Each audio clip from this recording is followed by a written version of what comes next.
Касым Жомарт Кемелович, а что вы не объявили почти генсек? Мы же почти генсека избрали, а вы не объявили. Александр Григорьевич, у вас теперь любимое занятие критиковать председателя. Астанада ТМД елдері басшыларының кеңесі аяқталды. Достастықты дамытудың негізгі басымдықтарын айқындадық деген Тоқаевқа Лукашенко нендей ескертпе жасады. Қазақстан президентінің жауабы қалай болды? Жаңалықтар барысында көрсетеміз. Сәлем бердік баршаңызға. Атамекен бизнес арнасының басты жаңалықтармен студияда сурда аудармашы Жанат Дайырбекова және мен Әсел Акбарова. Кеше Азия, бүгін ТМД Астанада 10 ел басшысы аймақтағы қауіпсіздікті нығайту жолдарын талқылады. Тоқаев қазір ТМД елдері күтпеген тәуекелдерге дайын болу керек дейді. Ал Путин нацизммен күрес туралы айтты. Халықаралық жиын неге жабық форматта өтті? Отырысқа бір емес екі ел президентінің қатыспауына не себеп? Сан сауалға жауап саммитке қатысқан тілшіміз Маржан Жұмабайдың материалында. Бұл суретте саммитке қатысуы тиіс екі адам жоқ. Бірі Зеленский, екіншісі Молдова президенті. Украина басшысы соңғы кездері ТМД жиындарына қатысуды қойған. Ал ұйымға мүше елдер арасындағы жалғыз әйел президент Майя Санду жұмыс кестесінің тығыздығына байланысты келе алмады. Соңғы күндері Астанада полиция қызметкерлері ғана емес, журналистер де күшейтілген режимде жұмыс істеді. Бас қаладағы саяси жиындарға алыс жақын шет елден 200-ден астам бақ өкілі жиналды. Алайда бұл журналисттің бәрі саммит басталғаннан кейін 2,5 сағат бойы жұмыссыз отты. Өйткені мемлекет басшылары осынша уақыт жабық форматта сөйлесті. Бақ алдына шыққан соң айтарымызды айтып қойдық, бірден құжатқа қол қоюға кірісейік, деді Тоқаев. Бірақ Лукашенко тыныш қала алмады. Касым Жомарт Кемелович, а что вы не объявили почти генсек? Мы же почти генсека избрали, а вы не объявили. Александр Григорьевич, у вас теперь любимое занятие критиковать председателя.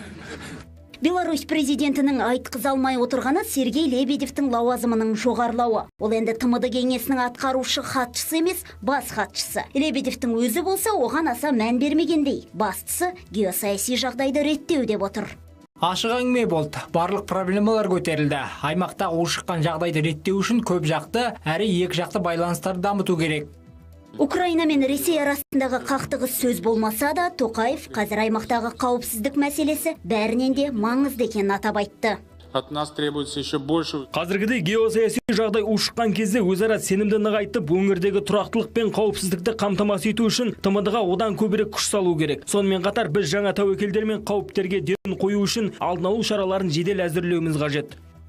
Ал Путин терроризм мен экстремизммен күресуге шақырды. Тіпті 2025-ті бейбітшілік жылы етуді ұсынды. 2025 жылды Ұлы Отан соғысындағы жеңістің 80 жылдығы, сондай-ақ нацизмге қарсы күрестегі бейбітшілік пен бірлік жылы деп жариялау мүмкіндігін талқылауды ұсынып отырмыз. КСРО халықтарының адамзатты нацистік індеттен құтқарудағы ерлігі нацизмге қарсы күресте тарихи шындықты қолдау үшін бірігуге шақыру болар еді. Беларусь басшысы да өткен ғасырдың соғысы туралы айтты. Өкінішке орай біз жылдар бойы айтқан нәрселер шындыққа айналды. Бәрімізге қарсы нағыз гибридті соғыс басталды. Украина мұнда тек сылтау. Өткен ғасырда жеңіліске ұшыраған кездер үшін жекелеген елдердің реванштары ұзақ уақыт бойы дайындалды. Тіпті Ұлы Отан соғысындағы жеңістен кейінгі алғашқы күндерден басталған болуы мүмкін. Жиынға келген мемлекет басшылары 2023-2025 жылдарға арналған терроризм мен экстремизмге қарсы күрестегі ынтымақтастық бағдарламасын бекітумен тарасты. Соңғы 2 күнде елімізде 3 саммит өтті. Мемлекеттік сапармен екі ел басшысын қарсы алдық. Ал ертең Түркменстан президентінің еліміздегі алғашқы мемлекеттік сапары басталады. Тек жексенбі күні ғана соңғы қонақты шығарып салып, өзіміз отырып шай ішіп, аптаны қорытындылайтын боламыз. Маржан Жұмабай, Виктор Жегерес, Атамекен бизнес. Келесі жылы Санкт-Петербург ТМД-ның мәдени астанасы болады. Бүгін саммитте президенттер осыған қатысты құжатқа қол қойды. Бұдан өзге де келісімдер бекіді. Олардың көбі мәдени гуманитарлық салаға бағытталған. Айталық 2024 жылда еріктілер жылы, 2025 жылда нацизмге қарсы күрес, 2029 жылда денсаулық сақтау жылы деп жариялау туралы шешім қабылданды. Жиында сондай-ақ сайлау органдары басшыларының консультативтік кеңесін құру және сыбайлас жемқорлыққа қарсы ынтымақтастық туралы келісімге қол қойылды. ТМД-ның жекелеген елдер арасындағы шекараның шегенделмеуі тұрақсыздыққа келіп отыр. Қасым-Жомарт Тоқаевтың сөзінше бұл мәселе Біріккен ұлттар ұйымының жарғысы негізінде бейбіт жолмен шешілуі тиіс. Бұдан бөлек мемлекет басшысы қалыптасқан сауда-экономикалық байланыстарды сақтаудың маңыздылығына да тоқталды.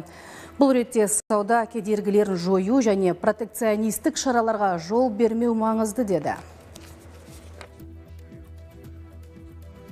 Все основания заявить, что наш... Біздің одан әрі қарайғы ынтымақтастығымыз туралы көзқарасымды келесі негізгі бағыттар бойынша ұсынғым келеді. Біріншісі қауіпсіздік мәселесі. Біздің елдерімізге тағдырдың өзі бірге болуды белгілеп қойған. Біз ортақ тарихымызды сақтап, халықтарымыздың әл-ауқаты үшін біртұтас болашақ құруымыз қажет. Мемлекеттеріміздің әрқайсысындағы тұрақтылық пен қауіпсіздік аймақтың дамуына тікелей әсер етеді. Басты жаңалықтарымыздан әрі қарай көретіндеріңіз. Антикор сөзінде тұрмаған соң, Рысқалиев күтпеген мәлімдеме жасады. Басында сол тергеу барысында берген көрсетілімдеріммен, жауаптарыммен қаламын соңына дейін барам деп тырысқам. Қазақстанда жер алу оңай. Ол үшін не әкімнің туысы болу керек, не әкіммен табақтас болу керек. Телімдер тарату кезінде өтетін байқауда әділдік жоқ. Жаңарқа ауданының шаруалары наразылық білдірді. Қазақстан ТМД-дағы такси қызметі ең қымбат елдердің бірі. Бір жылда бағасы тағы 9%-ға қымбаттады. Қасым және Жомарт. 3 тілде еркін сөйлейтін ақтаулық егіздер мемлекет басшысымен кездесуді қалайды. Олар өздерінің шығармашылық қабілеттерімен танымал. Президент сайлауына қатысатындар сиреп барады. Биылғы басты саяси додаға атсалысуға үміті бар 8 адам ғана қалды. Олардың ішінде біреуі ғана ресми кандидат, ол Қасым-Жомарт Тоқаев. Қазіргі президентті қолдауға 389 мың қол жиналған, ал партиялар мен қоғамдық бірлестіктерден ұсынылған өзге 7 үміткер қажетті 118.273 қолды жинау жұмыстарына кіріскен. Олар Жигули Дайрабаев, Нұрлан Әуесбаев, Мирам Қажекен, Қарақат Әбден, Салтанат Тұрсынбекова, Жұматай Әлиев және Бақыт Жаңабаев.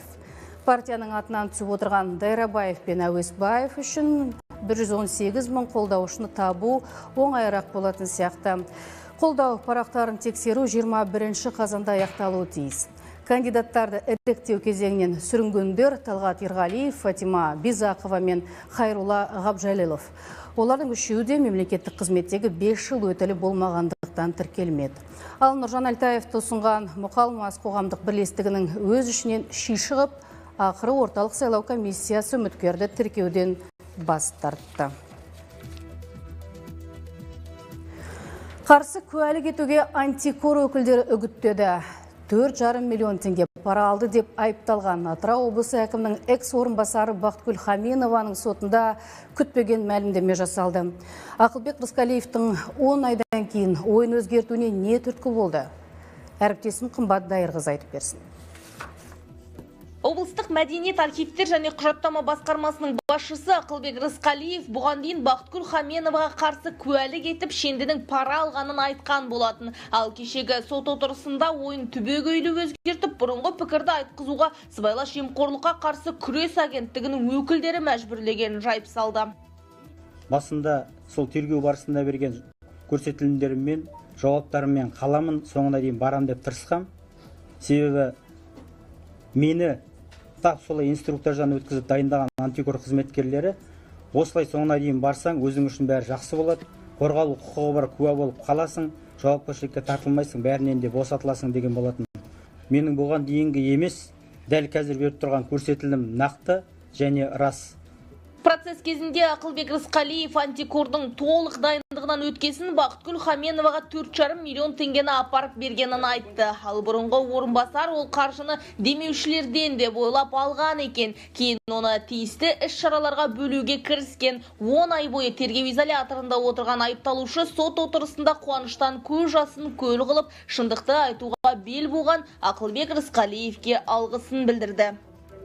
Антикордың емес, Алладан қорыққаныңызға, менің 10 ай бойы сол тар қапасқа қысаңыз да, соңғы жағына бүгінгі шындығыңызды айтқаныңызға рахмет айтамын сізге. Ерлік жасағаныңызға бүгін.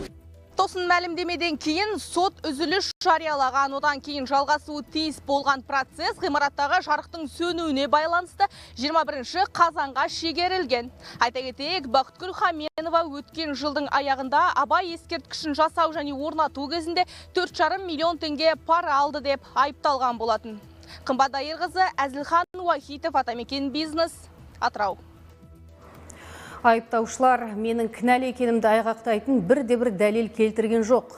Экс-министр Елжан Біртанов соттағы жарыс сөзде осылай деп мәлімдеді. Бұрынғы шенеунік жұмыс істемейтін платформаны қабылдады деген айыппен келіспейді. Сот процесінде жауап берген куәгерлердің барлығы ақпараттық жүйенің іске жарамды екенін айтты. Платформа денсаулық сақтау министрлігінің 19 ақпараттық жүйесімен интеграциялауға дайын екенін көрсетті. Ал санавиацияға қатысты істі экс-министр дереу тоқтатуды сұрады. Себебі бұл қысымды күшейтудің амалы деді. Бұған қоса санавиациямен ұшуды сол кездегі үкімет басшысы Мамин мақұлдаған. Оған WhatsApp-тағы жазба дәлел бола алады. Алайда прокурорлар мұны әдейі ескермей отыр деді экс-министр. Мен қолда бар дәлелді құжаттармен сөйлеп отырмын. Мемлекеттік айыптаушылар сияқты ойдан шығарып қосқан ештеңем жоқ. Менің ешқандай қылмысым жоқ. Болса 2 жылдың ішінде табар еді. Маған тағылған айыптар негізсіз екенін судья сіз де жақсы біліп отырсыз. Тіпті не үшін айыпталып отырғанымды түсіндіріп бере алмадыңыз. Істі дұрыстап қарауды өтіндік, бірақ бұрат атып отырғандарыңызды бәрі көріп отыр.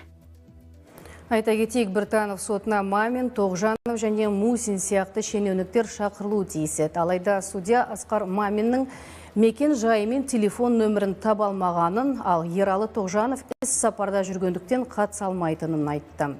Бағдат Мусин бекітілген уақытта онлайн қосылуға әзір болған. Судья сот тәртібін өзгертіп, келесі кезеңге өтіп кетті. Сонымен қатар, Біртанов хорватиялық компанияның бас мердігерінен жауап алуды сұрады. Сот ол өтінішті де қанағаттандырмады.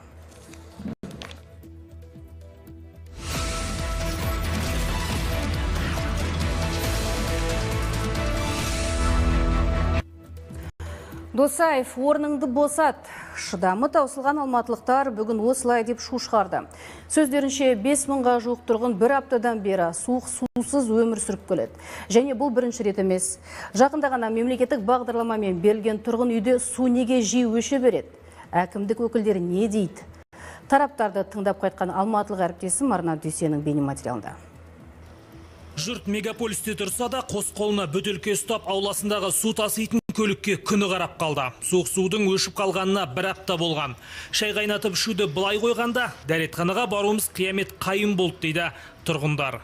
Анау двордың алдына қазір жүріңіз, сізде жағдайды көріңіз. 13 домда 2 водовоз тұр. Суларын көріңіз. 17 дом болса еще лучше, көрдіңіз ғой. Суларының түрін көріңіз, беріп жатқан бізге. Енді бізде моральный ущерб деген бар.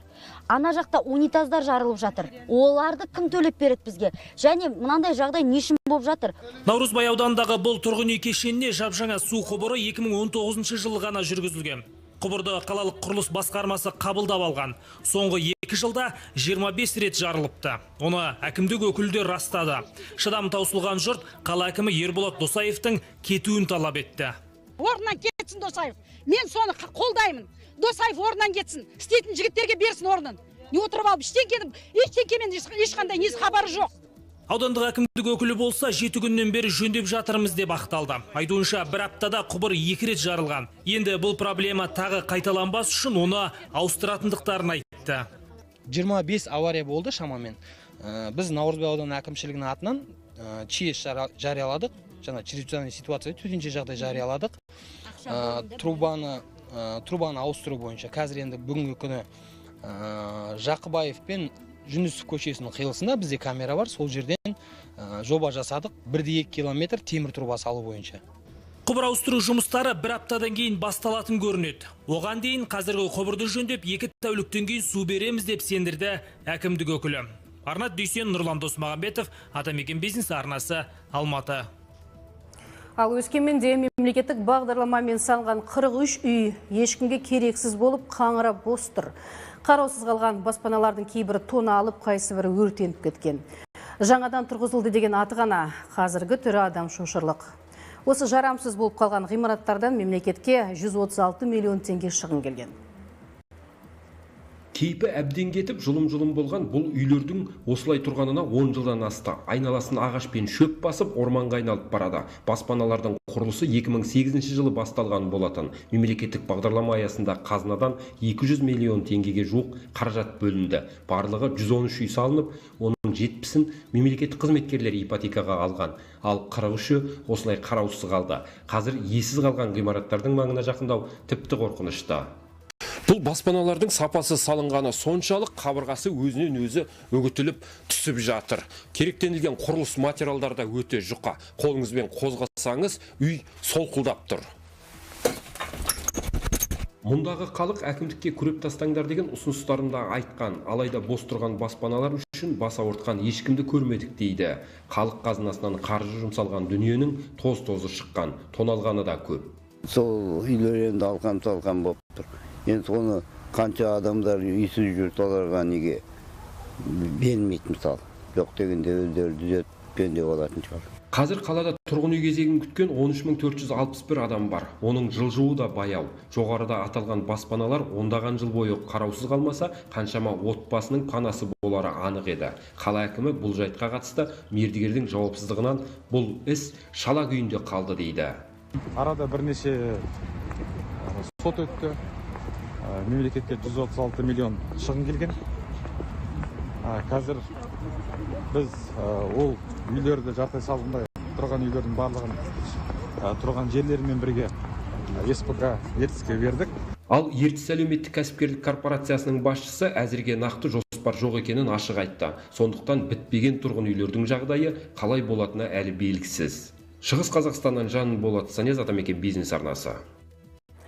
Жер телімдерін беру кезінде өтетін байқауда әділдік жоқ. Осылай деген Жаңаарқа ауданының бір топ шаруа қожалық иелері наразылықтарын білдірді. Олардың сөзінше, конкурсты жеңіп алатындардың дені аудан әкімінің туыстары мен комиссия мүшелерінің тамыр-таныстары. Бұл бассыздыққа қарсымыз деген жандармен тілшіміз Айман Сағатай кездесіп қайтты.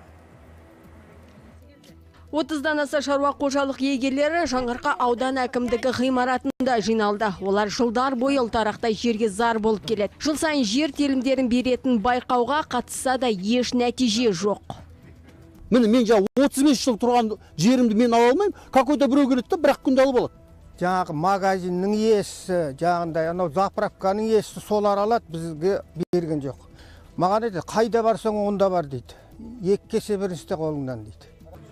Мемлекеттен берілген қомақты қаржыға 4 түлігін сатып алғандар енді не істерін білмейді. Ал айтуларынша жерді алатындардың есімдері байқау болмай жатып белгілі болады. Арасында аудан әкімінің туыстары да бар. Төлеубектің жиеніңіз бәсін, жиеніңіз. Сол 100 гектар жерін алып, сонда Төлеубектің баласы өз ала беріп, жер аламыз керек па? Айтқан, мен 1 гектар жерім жоқ, 55 гектар, 1 гектар жерім жоқ. Вот былай баратын болсаңыз, алға басқа тіреліп тұр, ол жердің бәрін ағайын туыстықпен алып алған. Осында 5 жігіт бар, ауданды бүлдіріп отырған. Біреуі мынау кредит беретін Сәулет фамилиясы кім? Ырымбеков деген. Не әкімнің туысы болу керек, не әкіммен табақтас болу керек, не жаңағы комиссия мүшелерімен табақтас болу керек. Ашықтық жоқ әлі. Жиналған жұрт енді сыбайлас жемқорлыққа қарсы агенттік тарапынан тиісті комиссияның құрылуын сұрап отыр. Бұл Жаңаарқа коррупцияға белшесінен батып кеткен жігіттер айтыңдаршы. Бүкіл жерде бәрі схвачено. Милициясы болсын, соты болсын, прокуратурасы бәрі схвачено. Комиссия келу керек та, быт-шыт қып тексеру керек. Бұл мәселе жайында облыс және аудан әкімдері хабардар. Олардың бізге берген жауаптары мынадай.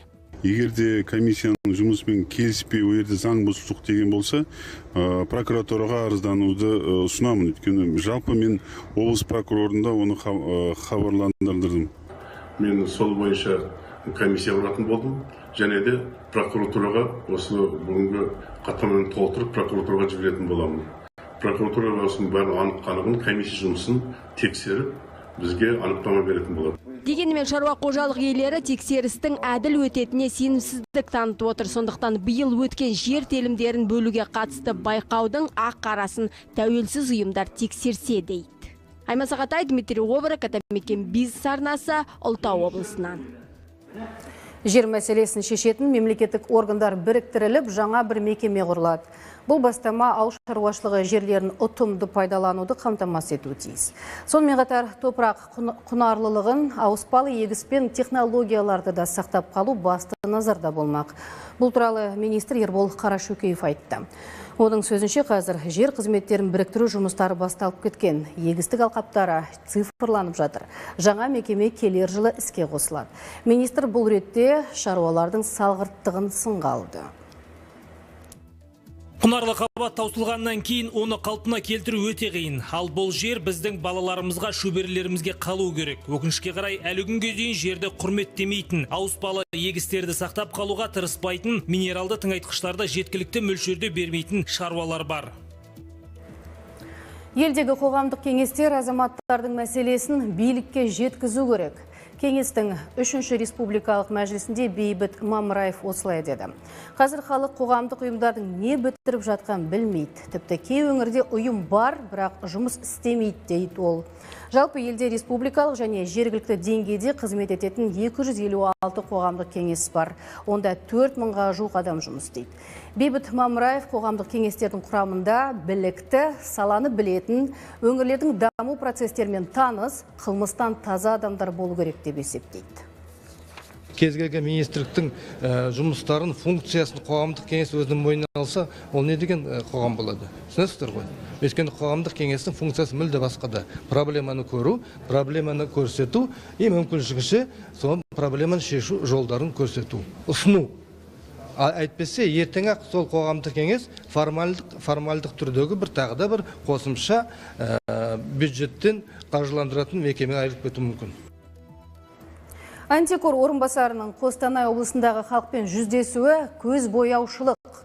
Ашық кездесуге кіре алмай қалған кәсіпкерлер осылай деп шағымданды.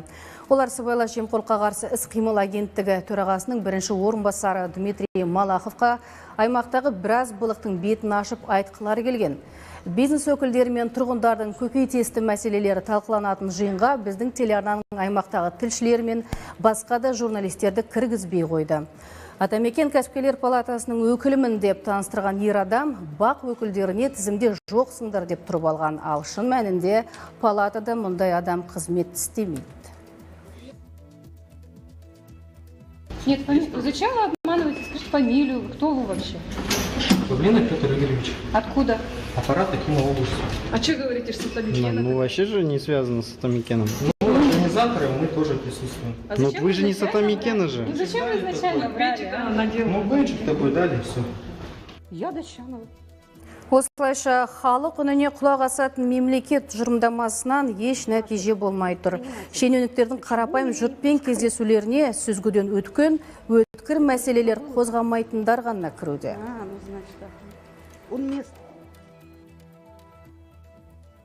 Бұл показуха ма тек көрсету үшін, айту үшін тек міне Малахов келіп кетті Қостанайға деп.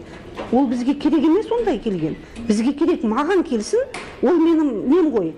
Айтады ғой слуга народа деп. Неге менен қорқады ол? Мен жоқ қоймайым. Мен оған айтам, өзімнің болып тұрған проблемный болды, кетем. Сол кіргізбеді. Интернет дүкенінен сатып алған ұялы телефоныңыздың орнына балауыз шам жеткізсе, немесе тапсырысыңыз келмей жатып картаңыздан ақша шешілсе, қандай күйде болар едіңіз? Өкінішке қарай, бүгінде екінің бірі осындай жағдайға тап болып жатады. Тек 9 айдың ішінде тұтынушылардың құқығын қорғау комитетіне алданып қалғандардан 20.642 арыз түскен.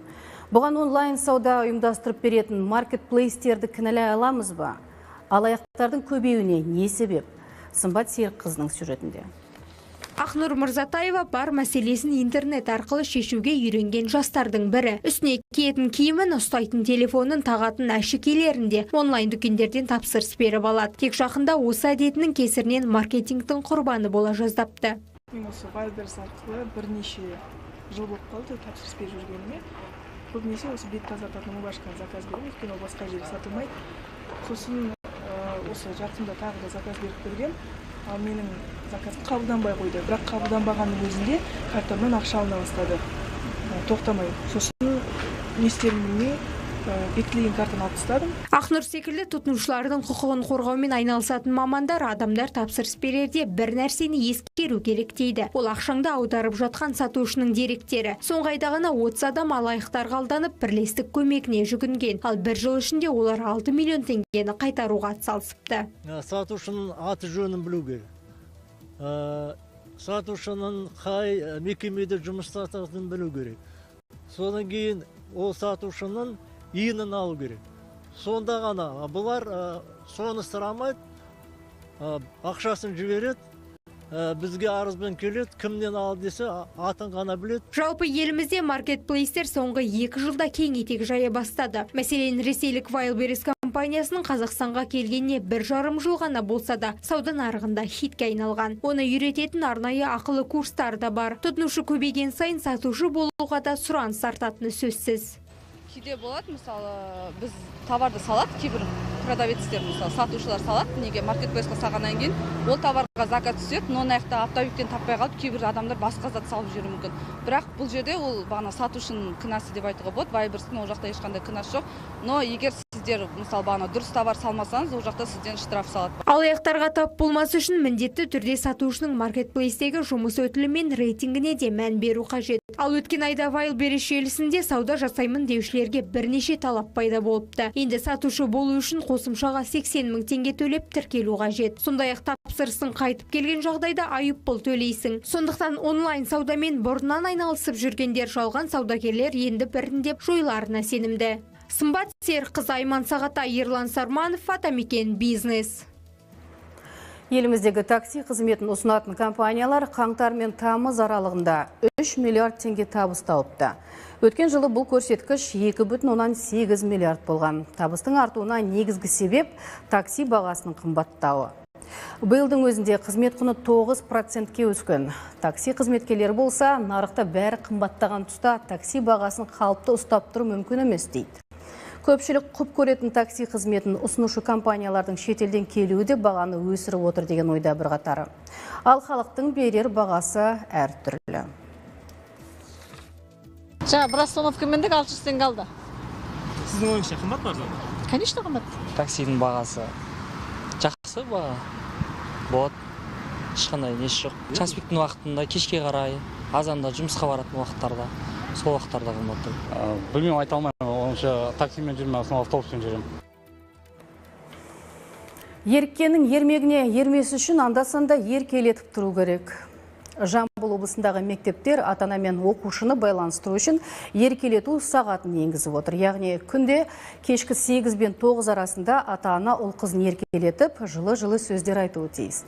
Қызығы мұның есебін мұғалімдерге жүктеген. Жаңа термин жазылған құжат бүгін желіде тым тез тарап кетті. Қолы қойылып, мөрі басылған құжаттағы жазбаның ақ-қарасын Нұрлан Асқар ажыратсын. Еркелету сағаты бұл жамбылдық ноу-хау. Жаңа термин күнді кешеден бастап қолданыста. Жобаның авторы облыстық білім басқармасы. Құжатта мұғалім баланың көңіл күйін бақылауда ұстау керектігі тайға таңба басқандай жазылған. Дегенмен желдегі жұртқа бұл жаңалық жаға қоймағандай. Бұл ұстаздарға артық жүктеме деген ойда. Енді бізге бала шағамызды еркелетуді де ескертетін заманға келдік әні. Білім басқармасы мәселеге бірден үн қатты. Олар берген мәліметке сүйенсек, бұл ешқандай да пән не болмаса үйірме емес. Оқу бағдарламасына да енгізілмеген. Жай басқарма көтерген бастама деп отыр. Ал желде тараған құжаттың мәні дұрыс құрылмаған көрінеді. Жолданған хаттың мағыналық тұрғыда дұрыс құрылмауына байланысты жауапты маманға қызметтік тергеп тексеру жүргізіліп, тәртіптік шара қолданылады. Ал еркелетудің есебі мұғалімнің міндетіне енеттеу жаңсақ пікір дейді. Ешкімге міндеттелмепті. Пилоттық жоба ақпараттық талдама үшін қажет акция екен. Мұғалімдерге артық құжат толтыру, немесе есеп беру мәселелері бұл жерде жоқ. Бұл жерде бірақ нәрсе, мысалы қанша ата-анамыз бар, қанша ата-анамыз сол балаларына көңіл бөлініп жатыр, болды, басқа әңгіме жоқ берді. Басқарма мұнда ерек қадамға барудың себебін түсіндірді. Мәліметінше жыл басынан бері облыста 5000-ға жуық жасөспірім түн ішінде көше кезіп есепке алынған. Сондықтан міндетіміз ата-ана көңілін көбірек бөлгізу еді деп отыр. Ескеретін бір жайт, бұл жоба тоқтамайды. Жыл бойына жалғаспақ. Нұрлан Асқар, Жанболат Андабаев, Атамекен Бизнес, Тараздан. Ақтауда Қасым және Жомарт есімді егіздер тұрады. Балаларға бұл есімді әжесі қойған. 13 жастағы балдырғандарды сыныптастары 3 жылдан бері президент деп атайды екен. Егіздер қазірдің өзінде 3 тілде еркін сөйлейді, математикаға жүйрік. Мемлекет басшысының есімін иеленген оқушылармен әріптесім Тойгүл Нұржанқызы кездесіп қайтты. Қосылға бұл есімді әжесі тектен тек қоймаған. Егіздермен мемлекет басшысы бір айда туыпты. Қазір Ақтау қаласындағы нөмір 11 мамандандырылған физика-математика лицейінің 8 сыныбында оқитын олар болашақта дипломат болғысы келеді. Президентіміз 2009 жылы осы сыртқы істер министрлігі болды, жұмыс атқарғаны. Одан алдын премьер-министр болды. Одан Қытайда посольствода жұмыс жасағанын көріп, өте білімді екенін, сосын 5 тілді емін еркін қолданып сөйлей алатын болғаннан кейін, сондай бұл білімді болсын, өте сондай азамат болсын деп, сол ырымдап әжесінің қойып кеткен бір несі бар еді. Балалардың әкесі қазірдің өзінде егіздердің бойынан саясаткерге тән салмақтылық пен ұстамдылықты байқаймыз дейді. Қасым мен Жомарт оқуда озат, математика мен ағылшын тілін сүйіп оқиды. Егіздер таяуда ғана Дубайда өткен конкурста бақ сынап, жүлделі орынға ие болған. Олар өздерінің шығармашылық қабілеттерімен танымал. Осы жазда Дубайға Асыл Арун компаниясы атынан барып сайыстарға қатысып келді. Және ағылшын тілі пәнінен өте жақсы көрсеткіштерімен сабаққа қатысып отырады. Біз мақтан тұтамыз.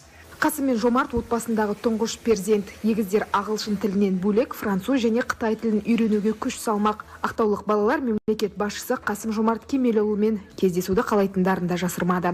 Маңғыстаудан Тойгүл Нұржанқызы, Мұхаммед Жаткам, Атамекен бизнес. Атамекен бизнес арнасының басты жаңалықтары легі осындай. Назар қойып тыңдағандарыңызға рахмет. Баршаңыз аман болыңыздар.